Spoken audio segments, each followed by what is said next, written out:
What is up, awesome people of the internet? Guys, first of all, happy Labor Day. Hopefully most of you all are off of work. Today, I am. That's why I started the stream a little bit late today. Here's the thing, guys. Since it's Labor Day, I thought, you know what? In the theme of Labor Day, let's make a Labor Day specific show today. Yes, we're going to get into the games that happened over the weekend, but I want to talk about labor in the WNBA and what the future looks like for labor in the WNBA. But first, the intro. Are you ready? Are you ready? Are you ready? Ready, set, go.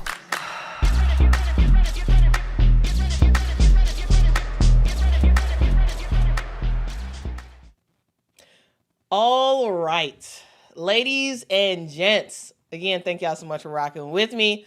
I do want to give a huge shout out to Quita for the super chat. Thank you so much, Quita, for your financial support of this channel. It really does mean a whole lot. Thank you. I really appreciate it. When I was getting ready for the stream, I was like, oh my goodness, super chat came in. I appreciate you. Salute to you for your support.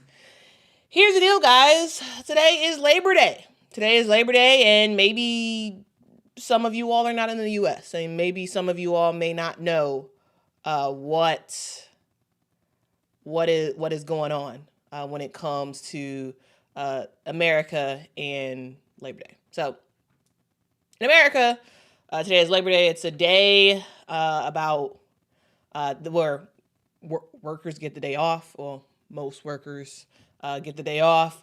It's a day that focuses on the rights of the American worker and overall the fight for fair treatment in the workforce.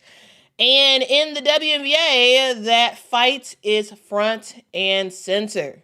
You can talk about the ongoing collective bargaining negotiations that could decide the future of the league, to the hardship and even extreme hardship contracts that have turned rosters into a revolving door this season. Guys, labor is the biggest story in women's basketball right now. So let's just break it down. Let's break down what is going on when it comes to labor in the WNBA. All right. And of course, when we talk about the fight for labor in the WNBA, we talk about the CBA fight, where the WNBA and the WNBA and the WNBPA, the Players Association, are negotiating a new collective bargaining agreement with the deadline of October 31st sort of looming ahead. We have the Players Association, which is led by Union President Nneka Agumike and Executive Director Terry Carmichael Jackson.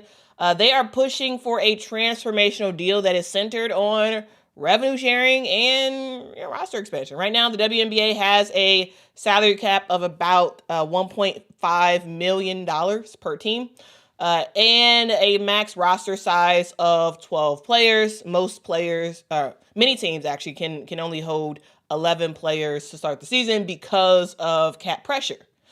And with the league adding 44 games this season, the longest season ever on record for the WNBA, and with the league pushing to 18 teams by 2030, I should say, players are arguing, hey, you can't keep adding workload without, one, paying us more money, and two, without adding more roster spots. Right? And here's the thing. It's not just players that are saying this. Coaches, who some of them are former players, agree. Here's the thing. Becky Hammon, she said roster expansion should be a no-brainer.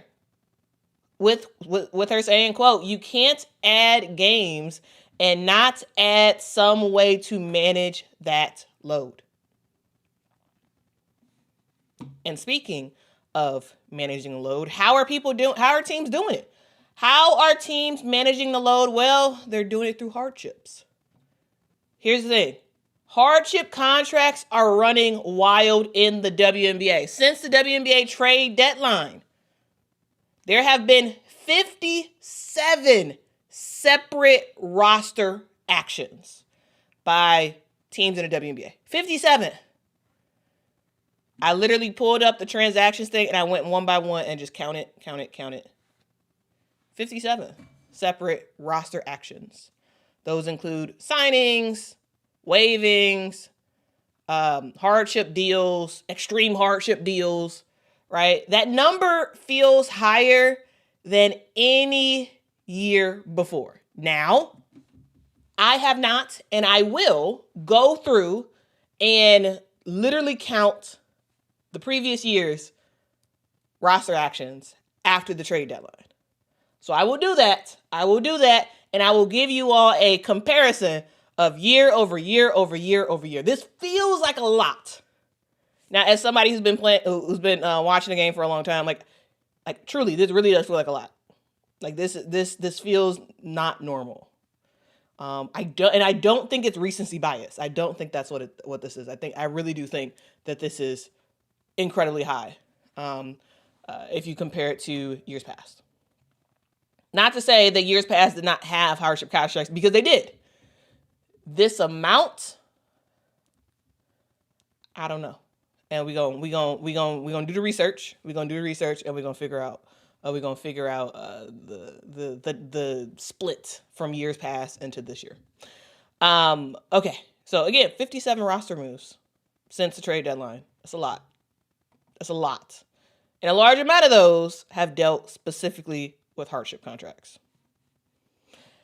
Now, you all may be wondering, what in the world is a hardship contract? Well, the hardship contract is a temporary deal that teams can sign a player when injuries drop below 10 available players. So teams can have up to 12 players on a roster. A lot of teams have 11 players.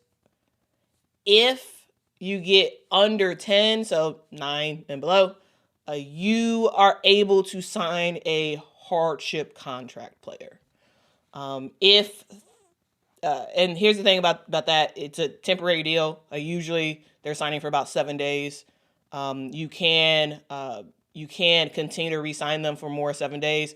I believe the max is 3 times to sign them to a 7-day contract, and then you either have to sign them for the rest of the season or just fully waive them or something like that.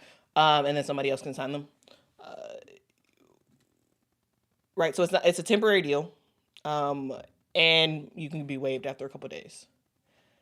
Now, here's the thing. There is another type of hardship contract, which I didn't know about. Truly, I did not know about until this weekend. Wait, actually, nope. Oh no. Darn it. I think I copied over it. That's a bummer. Well, I had another graphic that was supposed to show where I talked about the extreme hardship contract. Because, guys, here's the thing. The extreme hardship contract is a brand new thing. It's not normal at all. It really isn't normal. If things get worse for a team if they drop below 8 available players, they are, and let's say we're getting into the weekend and whatnot, and there's not enough time or whatever, they're able to sign a extreme hardship contract, right? Supposedly, the extreme hardship contract has been a thing. I've never seen it. I have not read that it's a thing in the CBA. I don't think it's actually in the current CBA, but it's an accepted emergency tool that teams can use if they need to. Again, players signed to these are not permanent, and it's just a survival thing. It's a survival mode roster building type of thing. Now, when we talk about injuries and hardship contracts, there are 2 teams that this has affected more than anyone else.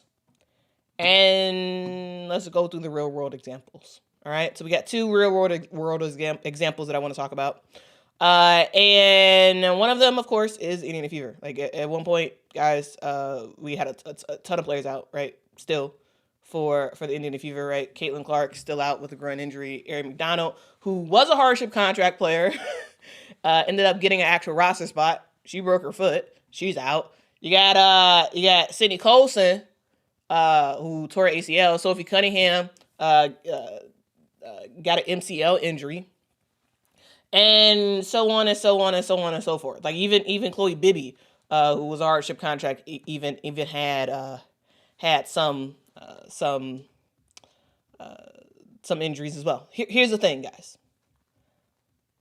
The Indiana Fever have played 17 players this season.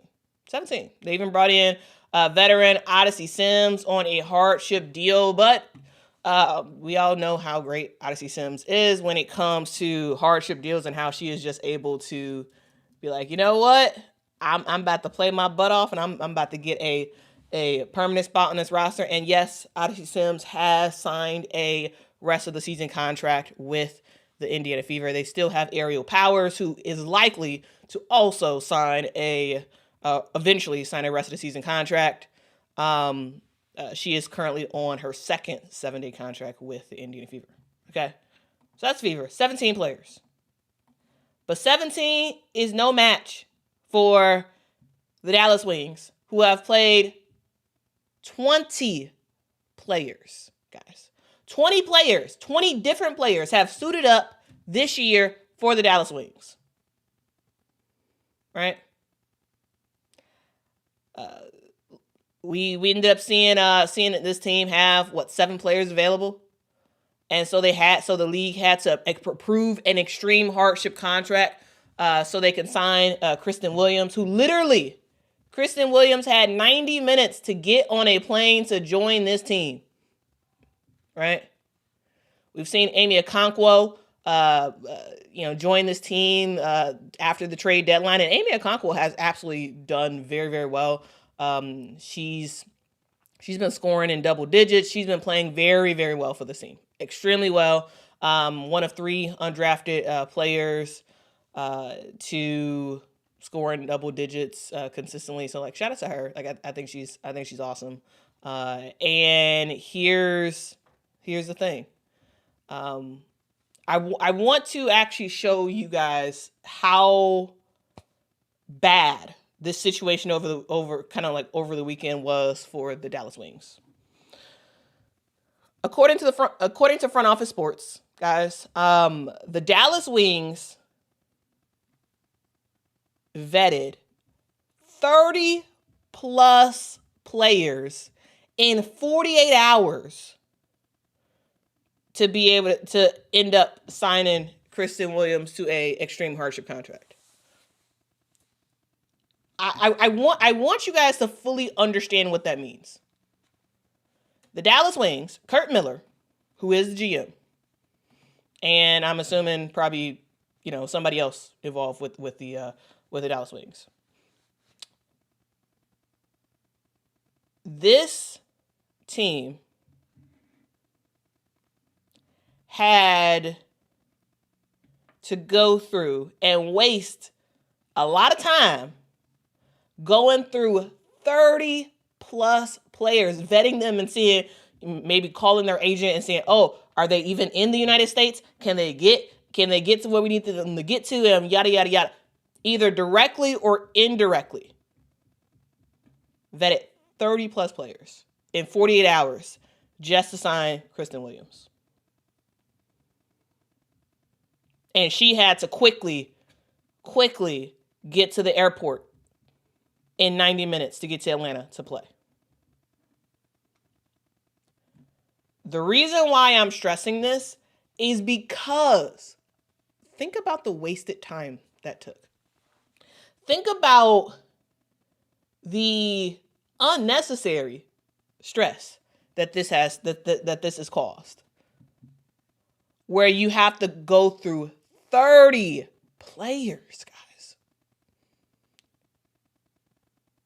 Just trying to find one. Just trying to find one player who can suit up for your team. The reason why I'm stressing this, guys, is because this matters, guys. Hardship contracts are a symptom of a bigger problem in the WNBA. the WNBA has outgrown roster rules. They've outgrown their current roster rules. The fact that the Wings had to vet 30 players over 48 hours just to sign one player, it shows that these teams are dealing with a lot. Absolutely dealing with a lot. And the problem with this is that teams are facing the issue of needing to sign players during a period of time where top-notch players are already gone. Here's the thing, guys. Players who don't make it in the WNBA at the start of the season, some of them figure out other things to do, right? Some of them are overseas right now, and are balling in various leagues. They're doing other stuff. They're not even in the United States, and so the problem that teams are facing is not just can we find a player, can we find somebody? It's, will the person that you find, will they even be good enough will they even be good enough or WNBA ready to be able to play? Because WNBA caliber players are not waiting. They're overseas. They're doing other stuff. They have other ventures. And sometimes teams have to sign players who are not in game shape. And sometimes people, as fans, people get upset and they're like, why'd you sign this player and blah, blah, blah, blah, blah. It doesn't look like they're in game shape. Here's the thing. Teams don't really have a choice. They don't really have a choice, guys. They don't. There's not very many players available, especially really good players. So the likelihood of, one, the Fever got really lucky, number one. To be able to sign Aerial Powers, right? To be able to sign Odyssey Sims, like that's very, very lucky, right? You're not going to get that. Most teams are not going to get that. That's like one of one, right? The issue with the WNBA is that they have a 12-player roster. They do not have a development league, and they have the longest season ever this year with 44 games. They're going to 18 teams in 2030, and this is a disaster. You have players who are pushing for a 14 or 15-player roster, a softer cap, possibly a developmental pipeline, because without one of those, or multiple of those, we have injuries that will compound on long seasons, which will equal pure chaos, guys. Pure chaos. And for me, it's not like, oh, you have to just add more players for the sake of more players.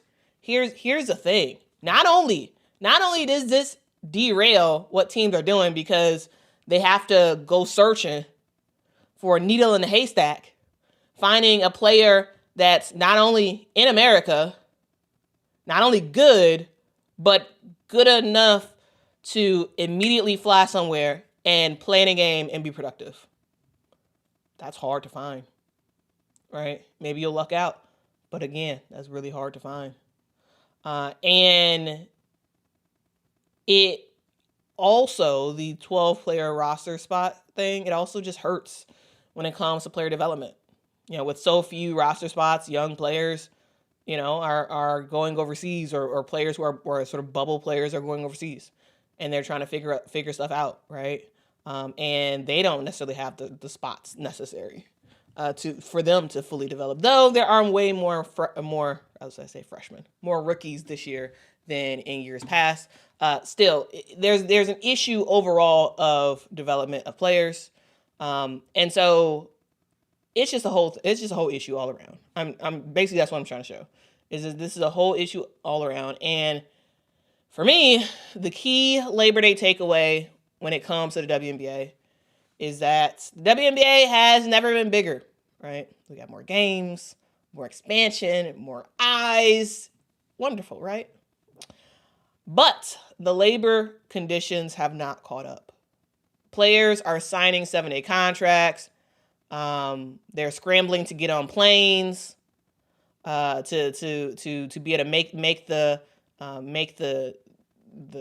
team by the time the game starts.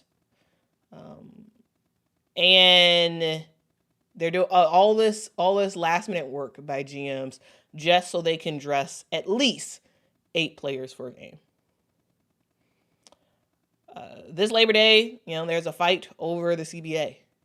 And there is a realization that the madness of the hardship contract scenarios in the WNBA are a bigger issue than once was thought of. Here's the thing. The WNBA players, they're demanding a system that values their labor, protects their bodies, and helps to build a sustainable future for the league. Because at the end of the day, if you want the best product on the floor, you need to put the workers in the best possible situation to make that happen. For me, my takeaway is more games, more fans. Great. But now it is time for more support, i.e., more than 12 roster spots. Can we please do it? Can we please do it? Now, I have a question for you all, and I want to get in the chat and see what you all think about this. Question for the group. Do you think that the WNBA should expand rosters to 14 or 15 players? Should the league focus on building a true developmental system like the NBA G League? Should we see practice players in the WNBA, not men practice players, women practice players, similar to how the NFL does it, where the practice players are there, they're practicing with the team, but they don't travel for games. But if something happens, if an injury happens, they can move up and actually get on a roster spot. So my question is, what system do you think works? Should the WNBA go the G League model and actually have a developmental league? Should they just expand the roster? Or should they have other women on practice teams instead of just men on the practice team? Those are my questions for you all. And I want to put up a poll to hear you all's thoughts about it, and I'll start to pull some of your comments as well. If you do a super chat, you'll get a guaranteed response, but I will try my best to respond to as many as I possibly can. So my question is, what's next for the WNBA? And guys, also, what did y'all think about this topic? I wanted to I wanted to do a Labor Day special of sorts, just because, it's a big-ish holiday in America. Like, people love having the day off. And I figured, hey, why not try to tie it into what's happening in the WNBA. So let me know what you all think.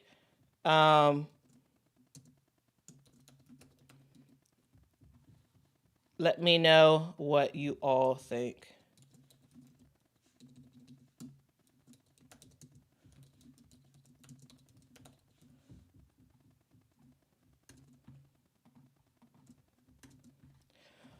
Okay, we have started the poll. So now let me get to you all's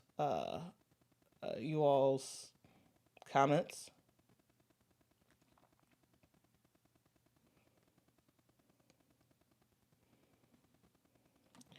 Marga says definitely expand roster spots and practice play. Also doing both. Okay. All right. Marga wants to do both roster spots and practice players. Okay. J Dub says they should work on expanding the roster spots before expanding to more teams. I hear that.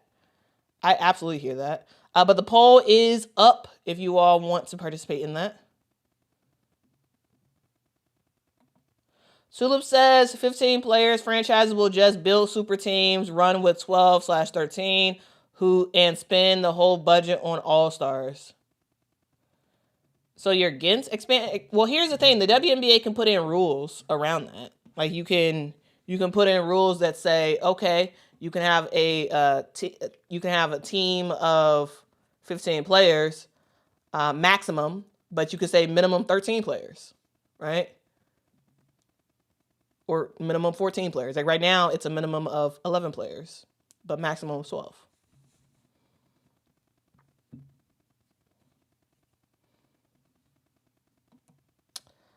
Green Thumb says expand practice players would be great. So there's already team chemistry. Yeah.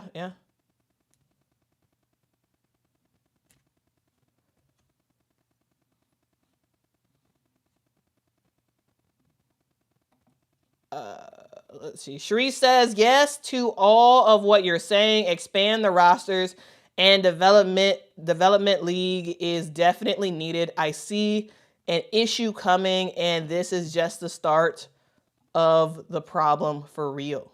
Yeah.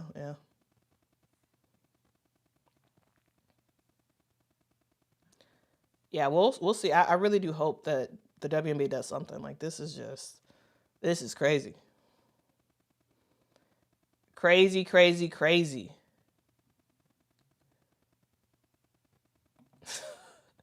Mick, we'll get into the games that happened yesterday. Mick says, Indiana lose to Valkyries and down to 8th seed. And you're laughing. I mean, yeah, they played like crap. And the Valkyries took it to them. Hey, it is what it is. Joinster says, more women for more exposure. El Kune saying expand.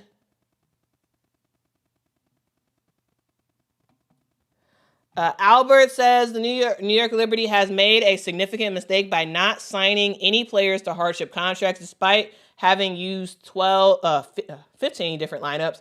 The team is fatigued and out of gas. It's over for the Liberty. I gotta say though, I don't think it is. I really do think that this team has been load managing, I should say. So I don't know. I kind of disagree. But I do think, guys, that they have been interesting in not signing any hardship players.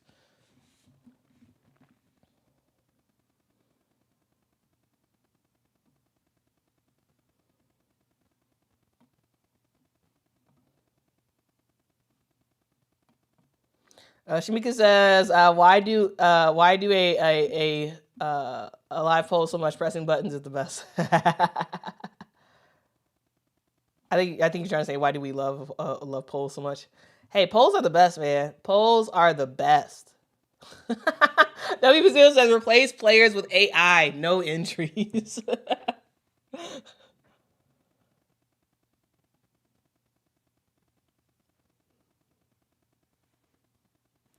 All right. Margaret says only problem with development league is it will require more money investment from owners. That's true.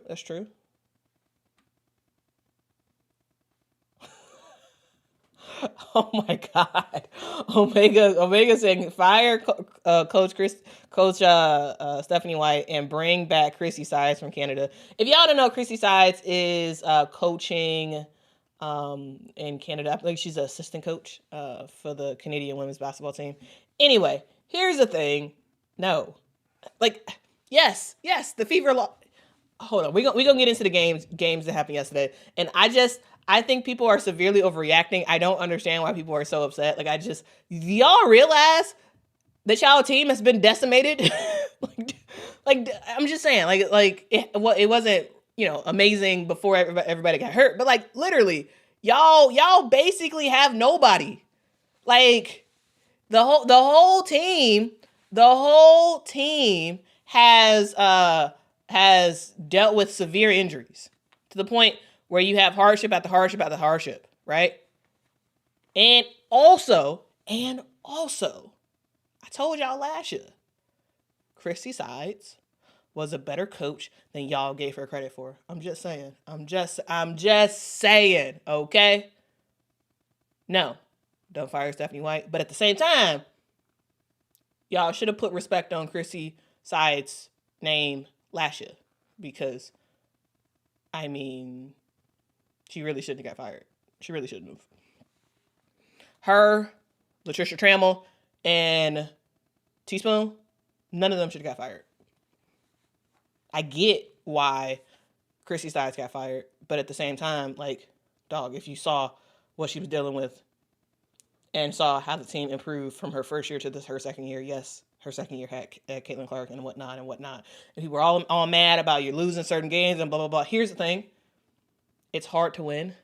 And sometimes you just got to trust the process. But they wanted to microwave a championship, and you see what you see. But no, Stephanie White should not get fired. And yes, Chrissy Sides was a better coach than she got credit for. I'm just saying. And now some of y'all appreciate what she did a little bit more. But at the time, y'all were like, she needs to get fired. She's terrible. No. Her, Latricia Trammell, or Teaspoon should not have gotten fired. The other changes, I'm not upset about. I'm not upset with the other changes, but specifically with Chicago, with Dallas, with Indiana, I think they should have gave these coaches more time. Saw how many injuries Latricia Trammell dealt with last year? Yeah, that's why Dallas was terrible.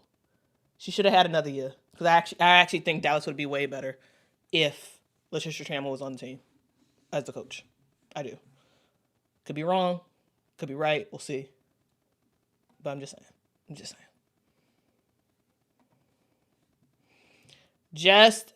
saying. James says, please don't strike. Yeah, I hope it's not a strike. I hope it's not a lockout. Like a lockout, it would just be terrible. Terrible, terrible, terrible.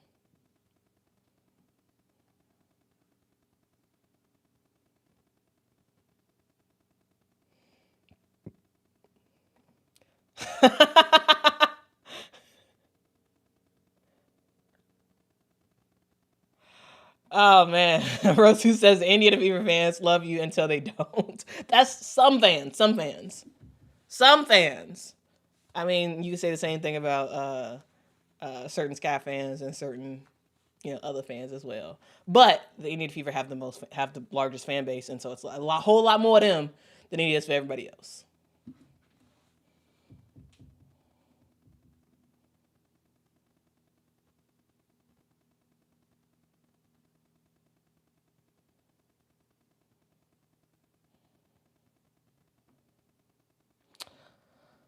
All right.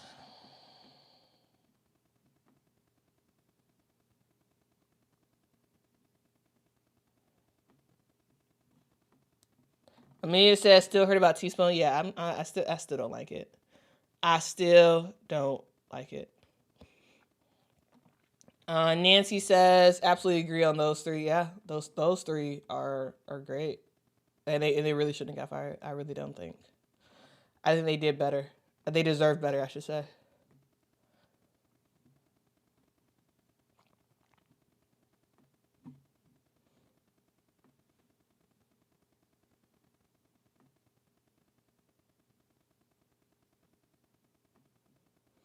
All right. Let's close the poll.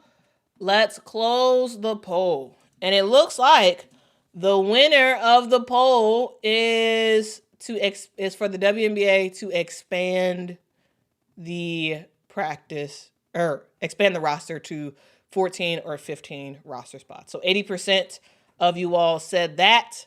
We got 8% that is in favor of a WNBA G League, and 11% are in favor of women practice players.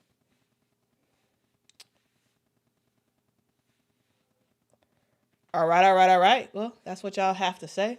Perfect. I do want to quickly go over the games that has happened. I do want to go through the games that have happened over the weekend real quick, just to let y'all know what was going on. Unfortunately, I don't have graphics for these, but we'll go through them real quick. Actually, let me just share my screen. That'll be easier, I think. I think that'll be easier.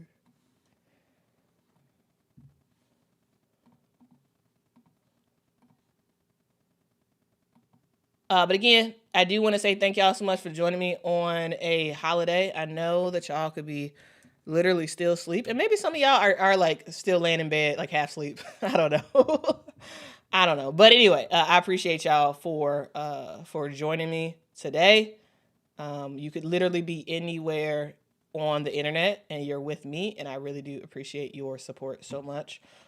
This is a channel that has just been a just awesome ray of sunshine, ray of surprise, all that good jazz.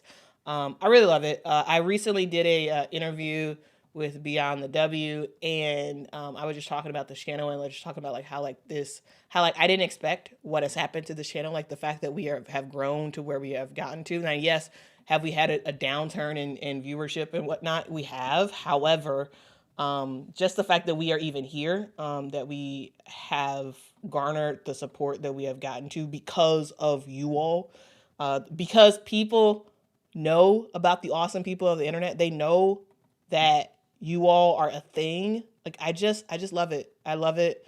I am so grateful for your support. And on this Labor Day, I really do appreciate you. Like, I appreciate, being able to do this as a side passion project.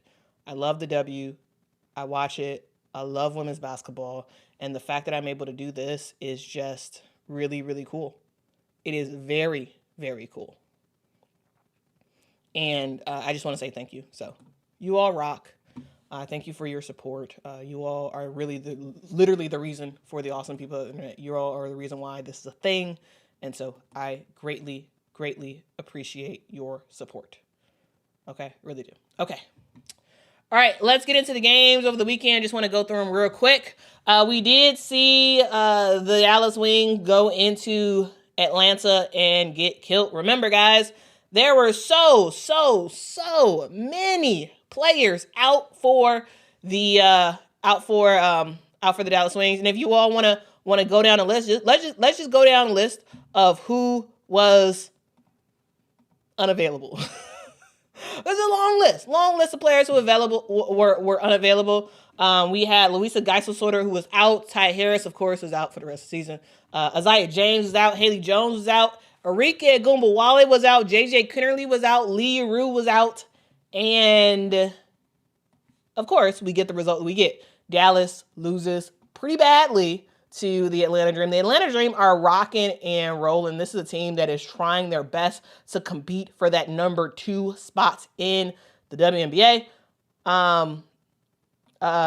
Mel says Jordan Horston from the Storm. Yeah, she's been out all season. Remember, she got hurt in, I believe it was Athletes Unlimited that she got hurt in. All right? She got hurt at Athletes Unlimited. W. Bazile says when Quita got hurt playing softball, she almost signed Mr. President on a hardship contract. I tell you, when I got hurt, I truly was like, I really don't want to do these live streams. I really don't.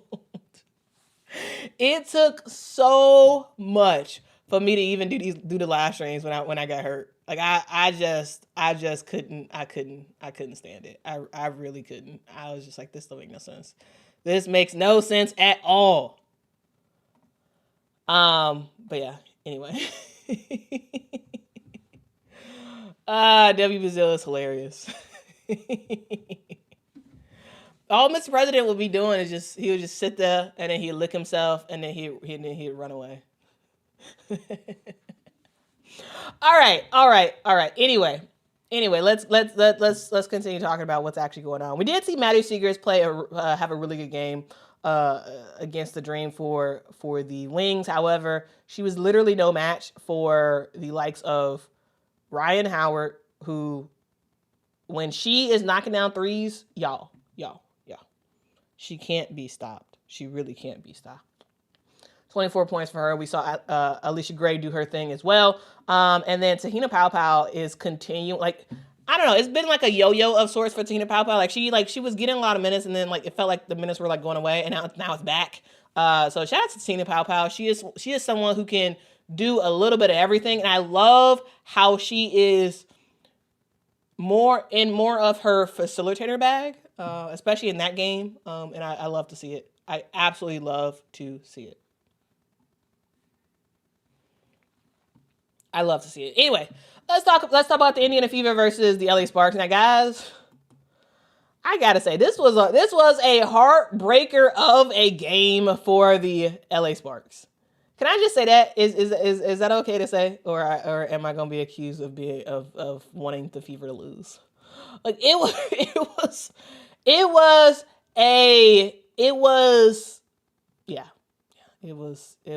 a tough game where the Indiana Fever ultimately came in and ended the game. Ultimately, guys, it wasn't just anybody on the Indiana Fever. It was Odyssey Sims. Yeah, the player on a hardship contract. Yeah, that player. Yeah, that player who last year for Dallas did the same exact thing. Y'all remember when Odyssey Sims signed a hardship contract with the Dallas Wings? Y'all remember how she just quickly got in that starting lineup, quickly was playing about 30-some points, 30-some minutes per game, and was showing herself to be one of the best players on the floor? Yeah, y'all remember that Odyssey Sims? Y'all remember that, right?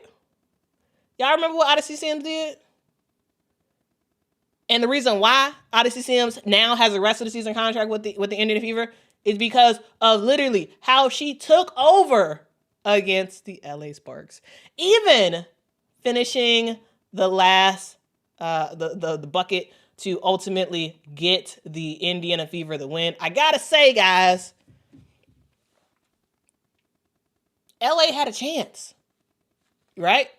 Odyssey Sims scores, and there's 13 seconds left to go in the game, and the LA Sparks turn over the basketball. And that's the game. That is the ball game. Right? That's the ball game. Odyssey Sims, the player who was on the LA Sparks to start the season. Odyssey Sims takes the heart of the Sparks towards the end of the game. She takes their heart and gets the dub. Man.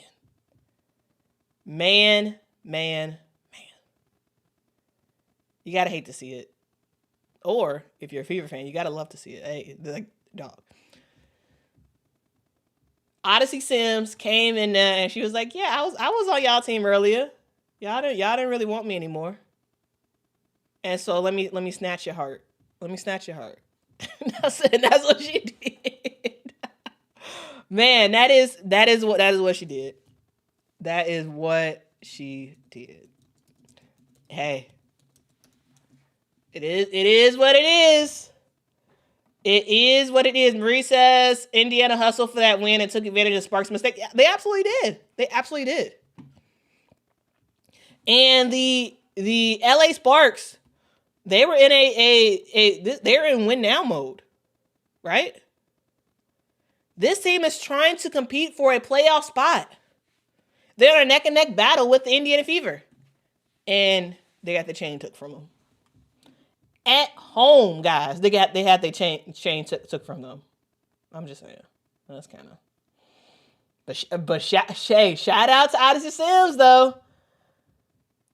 Shout out to Odyssey Sims, 21 points for her. Shout out to Aaliyah Boston as well, 22 points, 11 rebounds. She was doing her thing as well. Kelsey Mitchell kind of struggled, but hey, your teammates had your back, and y'all got the win. All right, now we move on to Saturday, where we saw a bunch of games happen. We saw the Minnesota Lynx take down the Connecticut Sun. Nothing really to write home about that with, so I'm not really going to talk about that game. We also saw the Valkyries take down the Washington Mystics as well. The Washington Mystics are officially out of playoff contention, and so that is something to note. Valks are still in it, in that number 6 spot, and we'll see how that continues as the weeks go on. We saw the Seattle Storm take down the Chicago Sky. I gotta say though, I am of the belief that, yes, the Chicago Sky lost. However, there are still some really good positives that I continue to see from the Chicago Sky. I will do a real wrap up about the Sky and what they need to do for next season as we go into it. But I continue to see some like pretty good positives from this team. But again, they're no match for the Seattle Storm. As you know, NECA does her thing and whatnot, but I gotta say, there's a lot of positives when it comes to the Chicago Sky, specifically the future of Angel, and I really want to do a deep dive about that because I think yeah. Anyway, I'm not upset. As a Sky fan, I'm not upset about that game. I'm really not. Yes, the Sky could have won. They absolutely could have. But I thought they played with heart. And I don't think they gave up. So, like, positives for the Chicago Sky, right? Then we saw the Phoenix Mercury take down the New York Liberty. And I got to say, guys, I have to say. The New York Liberty are dealing with a whole bunch of players that are out and stuff, right? And players who are getting back from being out and all that good jazz. I think this was a Deion says Cap Quita. So you don't think this guy played with heart on Saturday? I think they did. I mean, literally considering that this team was continued to get blown out after blowouts at the beginning of the season. Like, I mean, come on now. Like, you gotta. Of course, you still should have won. I mean, you know, whatever. But like, I don't know. I am more of a. I'm developing this roster for the future, and a lot of these players on the Sky won't be here next year on the Sky. If they are, then someone did the job wrong. But I'm anticipating a whole bunch of changes and the possible things that needs to be changed. I see a lot of potential. Okay, just saying. But I did just want to talk about this game real quick because yes, this ended up being a blowout. But I gotta say, this was an example of the Phoenix Mercury at their best. I have said it before. Yes, the Phoenix Mercury have lost games that they shouldn't have lost. Absolutely. 100%. Right? But the Phoenix Mercury still are way better than sometimes they play. Like, this is a team that has one of the best unconventional floor generals in the WNBA in Alyssa Thomas. Right? Her ability to see the floor, whether it's like long passes, whether it's those like short, like, you know, handoff assists. She's elite, right? You pair her up with the unicorn Satu Sabali, who, you know, has had some really good games, has had some not so great games, and then you pair that up with Kalia Copper, who went off, guys. She went off. She absolutely went off, guys. 22 points for Kalia freaking Copper. She was knocking down threes left and right. And that's the thing that the Phoenix Mercury rely on. If their threes are falling, y'all, they're way, way, way, way better. And on Saturday, that's what was happening. We saw Kai's threes falling. We saw some really good production off the bench for the Phoenix Mercury. I mean, not crazy amounts of production, but like decent amounts of production. And the New York Liberty was just no match because their team is just kind of getting back together from all these players being out. And so, am I super worried about the New York Liberty? Not really. We'll see how they do this week, because then I'll be concerned. But losing to Phoenix, in the way they did, they played like crap. They absolutely did. They played horrible. But if I'm a New York Liberty fan, I'm not running for the hills, right? I'm not saying it's over. Championship status is over. It's not necessarily. Not necessarily. We'll see how they do this week. I think this week will tell a whole lot. And then yesterday we saw two games. We saw the Washington Mystics lose to the LA Sparks. Because again, remember guys, the LA Sparks are still in the running for that number 8 seed in the playoffs. They were going against the Indiana Fever, right? It's a battle between those two for that 8 and 9 spot. And the Sparks took care of business yesterday. And when it comes to the LA Sparks, they got a couple of really good stars that can do their thing. And yesterday, it was all about De'Erica Hamby. De'Erica Hamby was doing her thing. She had a double-double yesterday with 20 points, 12 rebounds. She was pretty epic. Here's the thing, guys. When we talk about the LA Sparks, it's not just De'Erica. It's not just Azare, who had a so-so game. On the rebounding front, she was doing her thing. On the passing front, she was doing her thing. On the efficiency shot efficiency front, not doing that great. I thought Rakia Jackson had a pretty good game. And same thing for Kelsey Plum, but it really did start and end with De'Erica Hamby. She continues to be an amazing player that you can count on. And then, of course, when we talk about the LA Sparks, we talk about the injuries that they had. We talk about the players who have returned for the LA Sparks. And Ray Burrell is one of those players who continues to, in my opinion, give this team some excellent minutes, especially just someone that they can just rely on as we sort of head into the playoffs, possibly for the LA Sparks. I think Ray Burrell was someone that you really can count on coming off the bench. And I'm interested to see what she can continue to do as we sort of head into that. But De'Erica Hamby, shout out to her, man. Shout out, man. Let's see.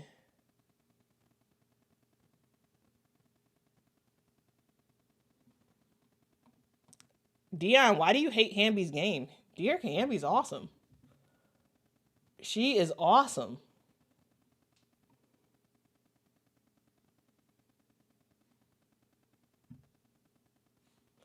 All right. And then we saw yesterday the Valkyries take down the Indiana Fever. Shout out to the Valkyries, man. Y'all know, I'm not going to get into my tangent about the Golden State Valkyries. All I got to say is I think this is an amazing team that has surprised me, and I absolutely love it.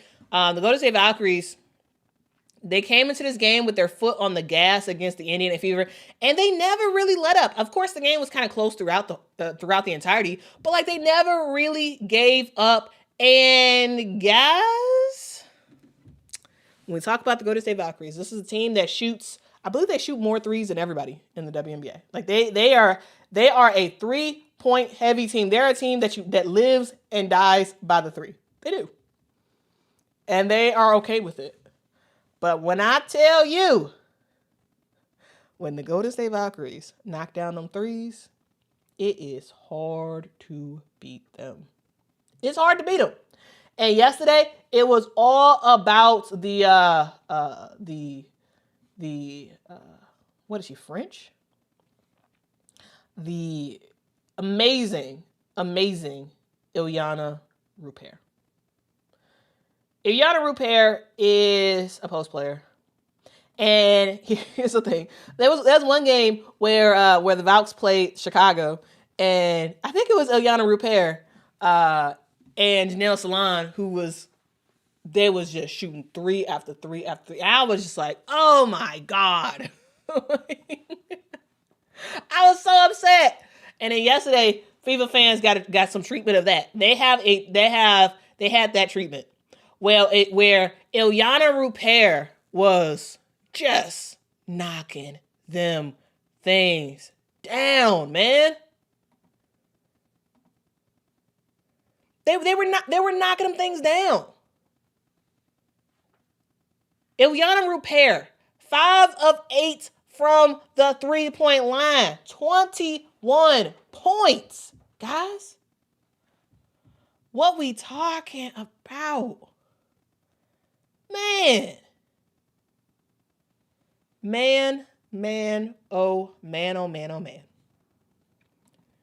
And when you have another team shooting 63% from the 3-point line, making 12 threes in a game, you gotta come with something. You gotta come with that edge, right? You're fighting for a playoff spot. You gotta come with it. Yes, I know you got a lot of players injured. I know. But you also did sign the best hardship contract players out of everybody in the league, right? Like you got your hardship contract players are better than everybody, pound for pound. Put them against everybody else, and I'm just saying, like you got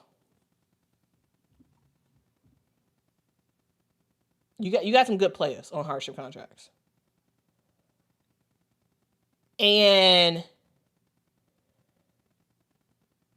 you proceed to not really match that pound for pound greatness, right? The Indiana Fever didn't have the energy. They didn't have the energy. They didn't have the focus. Mistakes that was made in this game. Time and score. Game clock management. Like the whole thing was just, I'm just saying. Anyway, shout out to the Golden State Valkyries. They are a team of 6 men. They are a team of players who have been doubted, players who have not been given as many opportunities as other players. They are an unconventional team, and we see the results. We have Veronica Burton, who is definitely in the running for most improved player. Should be getting that. She absolutely should be getting that. And once again, Veronica Burton, VB. How many assists did she get? 13. 13 assists. Yeah. And when I talk about the assists, I got to talk about turnovers. She did have 5 turnovers, but still, fantastic play by Veronica Burton. I think she is just, she's fantastic. She absolutely is. She absolutely is fantastic. And everybody on the Golden State Valkyries do their thing, and they get the dub. So, shout out to the Valks, man. Shout out to the amazing play of the Golden State Valkyries. Yeah. Here's the thing. I don't know what the longest half was But yeah, you're right. Here's the thing. I really do think that there needs to be backups to backups in the WNBA. All right. If y'all don't know, there was a delay happening at the early part of the game, and there was some issue with the shot clock and like the whole thing. There was a guy trying to fix it, and anyway, my point is, with a lot of technology involved in these games, with the fact that these games are in a certain time slot when it comes to the TV stations and whatnot, you have to have backups to backups to backups. I mean, you're in the Chase Center. Like, this is like the top of the top when it comes to like technology, I'm sure. And I don't know. I don't know, man. It's weird. It's weird to just start the game and then wait and then wait and then wait and then wait. Anyway, I don't know. That's why you gotta have backups to backups to backups to backups to backups. So sometimes your backups don't work, you know. Or maybe you gotta just have, some sort of, from a viewer standpoint who are watching on TV, you gotta have like okay, what piece of content can we just make that we can bank in case we ever need it? Of course, you have like bankable content that you use for your halftime shows sometimes and whatnot. Like sometimes you like a special on a player, like whatever.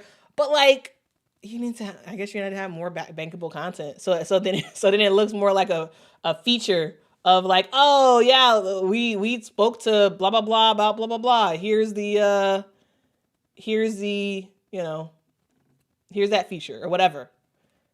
I'm just saying, I don't know. I'm just rambling, but yeah. Anyway, when the game actually, was able to keep going, we did see the Valkyries take care of business, knocking down threes after threes after threes after threes. A not so good game, I would say, for Kelsey Mitchell and Aaliyah Boston. Aaliyah Boston, it was actually terrible. She didn't get as many looks, and also didn't score when she got those looks, right? So yeah. Anyway, only 4 points for Aaliyah Boston, just 13 for Kelsey Mitchell. She did struggle to score, but shout out to Ariel Powers, another Hardship contract player, who I thought played very well. Played very, very well. 17 points for her off the bench. She gave this team some really good minutes, and that's why I say, like truly, of all the Hardship players, the Fever got some really good Hardship contract players. You do, you really, really do. All right, anyway, that's it. I ain't got nothing else to say. Y'all have a good one. Thank y'all so much for rocking with me. If y'all could, please make sure to hit that like button, hit that subscribe button as well. I make content all about women's basketball, so if that is your thing, make sure to rock out with me. Okay.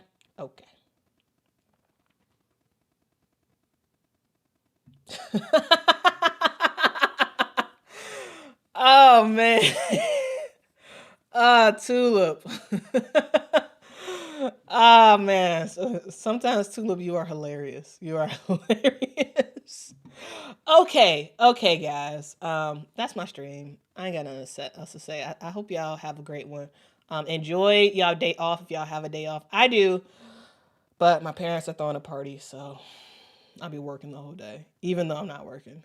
Anyway, I see y'all tomorrow. I love ya. Tomorrow, you're only a day away. Bye-bye.